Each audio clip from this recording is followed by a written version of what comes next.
ধন্যবাদটা জানাচ্ছি কেন, বাংলা সাহিত্যের শ্রেষ্ঠ সন্তান যারা, গোটা বাংলা সাহিত্যে যারা মুসলমানদেরকে বা এদেশের মানুষকে, মানুষের বিশ্বাসকে, মানুষের মাটির গন্ধকে সাহিত্যে রূপ দিয়েছেন, জাতির এই শ্রেষ্ঠ সন্তানদের আমরা সবাই ভুলে বসে আছি। আমরা সেই ভোলা জাতি। আমরা নিজেদের পায়ের নিচের মাটির খবরও রাখতে শিখিনি, কেবল পায়ের পাতাটি দেখতে অভ্যস্ত। আমাদের শাহ মোহাম্মদ সাগির, আমাদের মনিরুদ্দিন ইউসুফ, ডক্টর মোহাম্মদ শহীদুল্লাহ, আবুল কালাম শামসুদ্দিন আবুল কালাম থেকে শুরু করে এরকম অসংখ্য নক্ষত্র আছে যাদেরকে আমরা বছরে নয় 5-10 বছরেও স্মরণ করছি না, অথচ আমরা আফসোস করে মরছি আমাদের জাতির সন্তানেরা কেন এমন হচ্ছে। শিকড়ের সাথে যদি সম্পর্ক ছিন্ন হয় তারা বড় হবে কি করে? বৃক্ষের শিকড় যদি না থাকে সেই বৃক্ষ বেঁচে থাকবে কি করে? এই জাতির পরবর্তী সন্তান যারা, এই জাতির তারুণ্য যারা, এই জাতির ভবিষ্যৎ যারা, তারা তো শিকড়ের সাথে সম্পর্কিত হচ্ছে না, সম্পৃক্ত হচ্ছে না। আমরা শিকড়হীন একটি জাতি বলেই আমাদেরকে আরেকটি দেশের চোখ রাঙানির মধ্যে থাকতে হয়েছে। হয় কেন? আমরা তো স্বাধীন জাতি। বাংলাদেশ কি কখনো মাথা নুয়েছে কোথাও কারো কাছে? কখনো না, কখনো মাথা নোয়ায়নি। এখানে যে বীরেরা শুয়ে আছে এই মাটির বুকে, তারা কারো কাছে মাথা নোয়ায়নি। মোহাম্মদ বিন বখতিয়ার থেকে শুরু করে, মোহাম্মদ বিন কাসিম থেকে শুরু করে, খান জাহান আলী, শাহজালাল থেকে শুরু করে আমাদের অসংখ্য বীর সিপাহ সালার এই মাটিতে শুয়ে আছেন, তারা তো কারো কাছে মাথা নোয়াননি। কিন্তু আমাদের সন্তানেরা কেন নোয়াচ্ছে?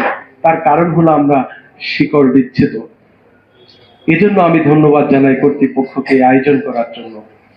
শাহেদ আলী আমাদের সাহিত্যে, আমি একজন সাহিত্যের কর্মী হিসেবে এটি বলবো, শাহেদ আলী আমাদের ছোট গল্পের ধারাকে ভিন্ন রকম নতুন রূপে রূপায়িত করেছেন। আমি এটি বলতে চাই, সজ্ঞানে বলছি, রবীন্দ্রনাথ ছোট গল্পের যে সংজ্ঞা দিয়েছিলেন যে ছোট কথা, ছোট ব্যথা, ছোট প্রাণ, ছোট কথা আছে না, এরকম শেষ হইয়া হইল না শেষ। রবীন্দ্রনাথের এই সংজ্ঞা রবীন্দ্রনাথের সময়ের জন্য ঠিক ছিল।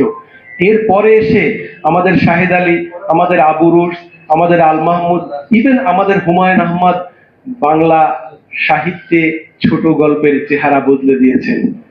ছোট ছোট কথা নিয়ে, আর শুধু ছোট কথা নিয়ে ছোট গল্প নয়, বিশাল কথা নিয়ে ছোট গল্প হয়েছে। এটি হলো রুমির একটি কবিতা আছে। রুমি বলছেন যে তুমি যখন একটি ফোঁটা দেখবে পানির, সেই ফোঁটাটি ভেবো না একটি ফোঁটা, কারণ এই ফোঁটার মধ্যে লুকিয়ে আছে একটি সমুদ্র।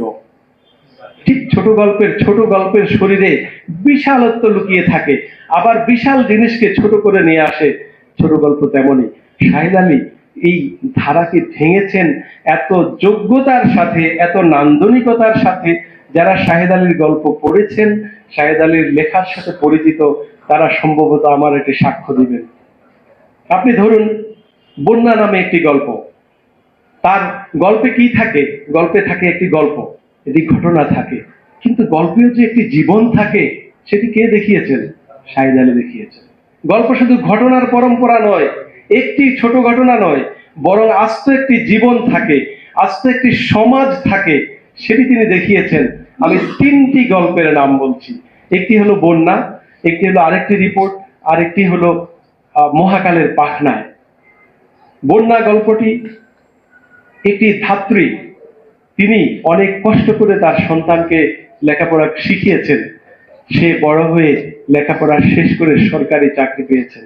সরকারি চাকরি পাওয়ার পরে তার অবস্থা, শাহেদ আলী বলছেন যে যখন গরিবের কোনো সন্তান বড় পদ পায়, বড় চেয়ার পায়, তখন বানের পানির মতো তার মর্যাদা বাড়তে থাকে, বন্যার মতো মর্যাদা বাড়তে থাকে।